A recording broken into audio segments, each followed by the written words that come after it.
সারদা কাণ্ড, হাজার হাজার কোটি টাকার প্রতারণা, 12 বছর 11 মাস জেলে থাকার পর আজকে জামিন পেলেন সুদীপ্ত সেন।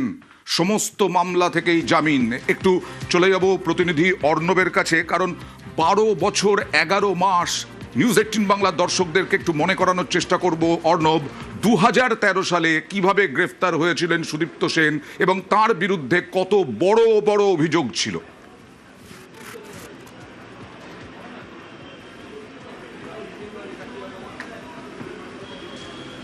দেখো, বিভিন্ন আদালতের যে হলফনামা সেখান থেকে এটা জানা যায় সারদার এই চিটফান্ডের তদন্তে প্রায় 2600 কোটি টাকার আর্থিক তছরূপ হয়েছিল বা দুর্নীতি, অর্থাৎ 2600 কোটি টাকা স্ক্যাম। সেই স্ক্যামে 23শে এপ্রিল উত্তর ভারত থেকে বিধাননগর পুলিশ যে সমস্ত আধিকারিকরা তাকে গ্রেপ্তার করে এনেছেন তাদের মধ্যে অনেকে ইতিমধ্যে অবসরও নিয়েছেন। তার মধ্যে অন্যতম দিলীপ হাজরা ছিলেন সেই সময় ডিডির অফিসার।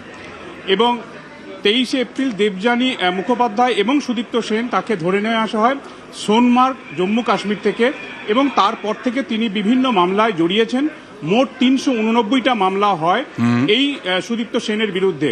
যেহেতু সারদার অন্যতম কর্ণধার বা সারদার অন্যতম কর্তা ছিলেন তিনি, তার বিরুদ্ধে সব মামলা বিভিন্ন থানায় হয়। এবং যখন 2014 সালে সুপ্রিম কোর্ট সিবিআইকে এই তদন্তভার তুলে দেয়, তারপর 76টা মামলা সিবিআই এই 389 মধ্যে 76টা মামলা তারা নেয় এবং তারা রেগুলার কেস স্টার্ট করে এবং সেই অনুযায়ী তারা তদন্ত শুরু করে। এজেন্সি যে তদন্ত করছিল সিবিআই বা ইডি, সেই সমস্ত মামলায় জামিন আগেই পেয়েছিল সুদীপ্ত সেন। তবে এক্ষেত্রে রাজ্যের যে 389টা মামলা ছিল এই সিবিআই বা এজেন্সি নেওয়ার পরেও, কেন্দ্রীয় এজেন্সি নেওয়ার পরেও যে মামলাগুলি ছিল তার মধ্যে সর্বশেষ দুটি মামলায় জামিন আটকে ছিল এতদিন। বারাসতের দুটি মামলা, এই মামলাতেই গতকাল শুনানি শেষ হয়, রায়দান স্থগিত রাখে এবং আজকে তার রায় ঘোষণা করেছে বিচারপতি রাজর্ষি ভরদ্বাজের ডিভিশন বেঞ্চ। এবং সেখানে তাদের ইমিডিয়েট রিলিজ করার নির্দেশ দেওয়া হয়েছে বেশ কয়েকটি শর্তে। তবে শর্তের মধ্যে যে প্রধান শর্তটা অত্যন্ত গুরুত্বপূর্ণ, সুদীপ্ত সেন কোনো রকম ভুঁইফোর অর্থলগ্নি সংস্থার সাথে যুক্ত থাকতে পারবেন না, কোনো চিটফান্ডের সংস্থার সাথে তিনি যুক্ত থাকতে পারবেন না, কোনো অর্থলগ্নি সংস্থার হয়ে মানুষের কাছ থেকে তিনি টাকা আদায় করতে পারবেন বা এই ধরনের কোনো স্কিমের মধ্যে তিনি যুক্ত থাকতে পারবেন না। এটা স্পষ্টভাবে আদালতের শর্তে উল্লেখ করা হয়েছে। একই সঙ্গে যদি কোনো ভুঁইফোর অর্থলগ্নি সংস্থার সঙ্গে তার সংযোগ খুঁজে পাওয়া যায় তাহলে ইমিডিয়েট তার জামিন নাকচ হয়ে যাবে, এমনটা কলকাতা হাইকোর্ট তার আরেকটা প্রশ্ন ছোট্ট করে উত্তর চাইবো, যে সুদীপ্ত সেনের জন্য হাজার হাজার মানুষ চোখের জল বেরিয়েছিল, সেই সুদীপ্ত সেন রাজ্যের বাইরে যেতে পারবেন না, থাকবেন কোথায় জানা যাচ্ছে কিছু?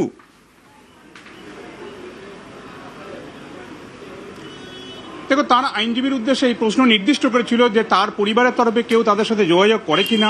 তার জামিন করার পর তিনি যদি কালকেও বের হন প্রেসিডেন্সি সংশোধনাগার থেকে, তাহলে তিনি কোথায় গিয়ে উঠবেন এই বিষয়টা নিয়ে কিন্তু স্পিকটি নট তার আইনজীবীরা মুখ খুলতে চাইছেন না। এবং সেক্ষেত্রে নির্দিষ্ট করে তার পরিকল্পনা থাকতে পারে, তবে রাজ্যের বাইরে তিনি যে যেতে পারবেন না তা আদালতের শর্তই স্পষ্ট। এখন এই নির্দেশ পাওয়ার পর তার আইনজীবীরা চেষ্টা করছেন কালকের মধ্যেই যাতে পুরোপুরিভাবে জেল মুক্তি হয়, কারণ তার একবার সেরিব্রাল স্ট্রোক হয়েছিল এবং তারপর থেকে প্রেসিডেন্সি সংশোধনাগারের মধ্যে চিকিৎসাধীন ছিলেন তিনি। ধন্যবাদ। যখন সারদা মামলা শুরু হয় তখন টোটাল 389টা মামলা ছিল। তারপরে সুব্রত চট্টরাজের জাজমেন্ট আসার পর সুপ্রিম কোর্টের একটা ডিরেকশন আসে যেটাতে বলে যে সিবিআই সে সমস্ত মামলাগুলোকে টেক ওভার করবে। তো সেইখান থেকে বাদ বাকি বেশ কিছু মামলা যেটা সাবসিকুয়েন্ট ডিরেকশনের পরে সেইগুলো স্টেট ইনভেস্টিগেটিং এজেন্সির কাছে ছিল, সেটার ভেতর থেকে দুটো মামলা Barasat police station case number 901 আর হচ্ছে বারাসাত পুলিশ স্টেশন 937, এই দুটো মামলায় সাবসিকুয়েন্টলি ওনার এখন বর্তমানে বেল রিলিজ করার জন্য বলে দিয়েছে আফটার ফার্নিশিং বন্ড।